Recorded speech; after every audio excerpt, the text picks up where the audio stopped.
Dental કોલેજના કરાર આધારિત કર્મચારી શોભિત ગર્ગ દ્વારા આચરવામાં આવેલા ₹1.36 કરોડના ઊંચાપત કૌભાંડમાં સુરતથી હરેશ રવજીભાઈ વસાવડા નામના શખ્સને પકડી લેવામાં આવ્યો છે। આ શખ્સને ધરપકડ અને રિમાન્ડ બાદ જામનગર પોલીસે અદાલતની સૂચના મુજબ આ શખ્સને જેલ હવાલે કર્યો છે। એવી જાણકારી મળી છે કે આરોપી શોભિત ગર્ગે ડેન્ટલ કોલેજની રોગી કલ્યાણ સમિતિના કેટલાક નાણાં સુરતના આ શખ્સ હરેશ વસાવડાના બેંક એકાઉન્ટમાં જમા કરાવ્યા હતા। અત્રે ઉલ્લેખનીય છે કે ડેન્ટલ કોલેજના કૌભાંડની તપાસ દરમિયાન માત્ર 1.5 મહિનાના ટૂંકા ગાળામાં 3 તપાસનીસ અધિકારીઓ બદલાઈ ગયા હતા। તારીખે 21મીએ સેશન્સ કોર્ટે ઓર્ડર કર્યો હતો કે આ ત્રણેય તપાસનીસ અધિકારીઓએ વ્યક્તિગત હાજર થઈને આ તપાસ અંગે નિવેદન નોંધાવવાનું રહેશે।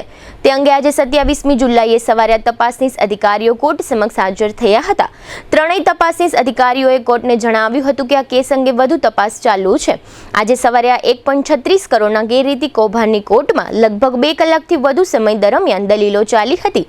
અગાઉ કોર્ટે સરકારી ડેન્ટલ કોલેજના ડીનની આ 1.36 લાખના 15 ચેકમાં સહી છે તેમને આ કેસમાં આરોપી કેમ બનાવવામાં ન આવ્યા તેવો વેધક પ્રશ્ન કોર્ટે કર્યો હતો। કોર્ટના વેધક પ્રશ્નથી સમગ્ર શહેરમાં ચકચાર મચી ગઈ હતી। કોર્ટે આજે આ કેસની જામીન અરજી અંગે ઓર્ડર આગામી 30 જુલાઈના રોજ રાખી છે।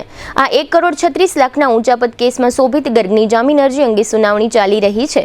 હજુ સુધી કોર્ટમાં આ કેસની ચાર્જશીટ રજૂ થયું નથી। આરોપી શોભિત ગર્ગના એડવોકેટ આદિત્યદાન ગઢવીએ આ કેસ અંગે જીટીપીએલ જામનગર ન્યૂઝને કેટલીક વિગતો આપી હતી, જેના મુખ્ય અંશો અત્રે પ્રસ્તુત છે। જામનગર ગવર્મેન્ટ ડેન્ટલ કોલેજ અને હોસ્પિટલમાં થયેલ ઉચ્ચાપતના કેસ અંગે આજરોજ નામદાર કોર્ટ સમક્ષ સુનાવણી હતી। ગઈ હિયરિંગ દરમિયાન નામદાર કોર્ટે એવું કીધેલું તનેતન આયો વિરુદ્ધ additional chief secretariat of home ડિપાર્ટમેન્ટને નામદાર કોર્ટ શું કામ ન લખે તેનો ખુલાસો આપ્યો। આ કામના 3 ઇન્વેસ્ટિગેટિંગ ઓફિસર હાજર રહી અને તેમને તેમનો ખુલાસો આપેલો। ડીન પક્ષ દ્વારા એક વિડીયો રજૂ કરવામાં આવેલો, જે વિડીયોમાં આ કામના આરોપી શોભિત ગર્ગ પોતાનો ગુનો કબૂલે છે એવું દેખાવામાં આવ્યું, પરંતુ અમે આ વિડીયોનો વિરોધ કરતા એમ કહેલું કે આ વિડીયો કેવા સંજોગોમાં લીધેલો છે એ વિડીયો જોતા સાબિત ન થાય।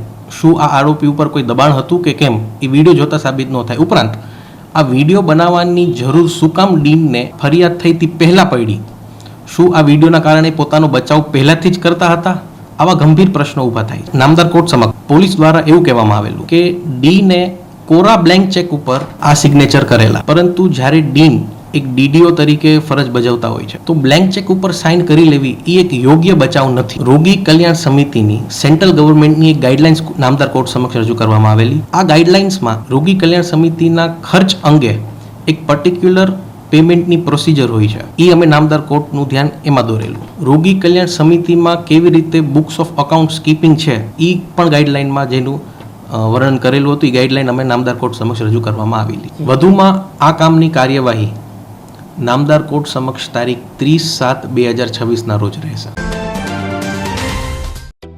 જામનગરમાં છેલ્લા 10 વર્ષથી રિયલ એસ્ટેટમાં પ્રખ્યાત નામ ભાવ્ય બિલ્ડકોન લાવી રહ્યા છે જામનગરમાં ખૂબ ઝડપથી વધી રહેલા વિસ્તાર એટલે લાલવાડી, જેમાં લાવી રહ્યા છે માત્ર 1 મિનિટના અંતરે તમારા માટે એક પરફેક્ટ લોકેશન પર 3 અને 4 BHK લક્ઝુરિયસ પ્રીમિયમ ફ્લેટ અને કોમર્શિયલ શોપ્સ એટલે ઓર્ચિડ ગ્રાન્ડ, એ પણ 80% લોનની સુવિધા સાથે।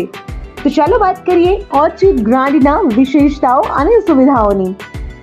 RERA approved, club house, gym, children play area, multipurpose hall, walking track, senior citizen area, gazebo, EV charging point, personal allocated parking, 2 lift, CCTV camera, power backup for common area, underground and overhead tank, RCC frame structure, fire safety જેવી બીજી ઘણી બધી સુવિધાઓ તો આપ રહસ્યની જોઈ રહ્યા છો।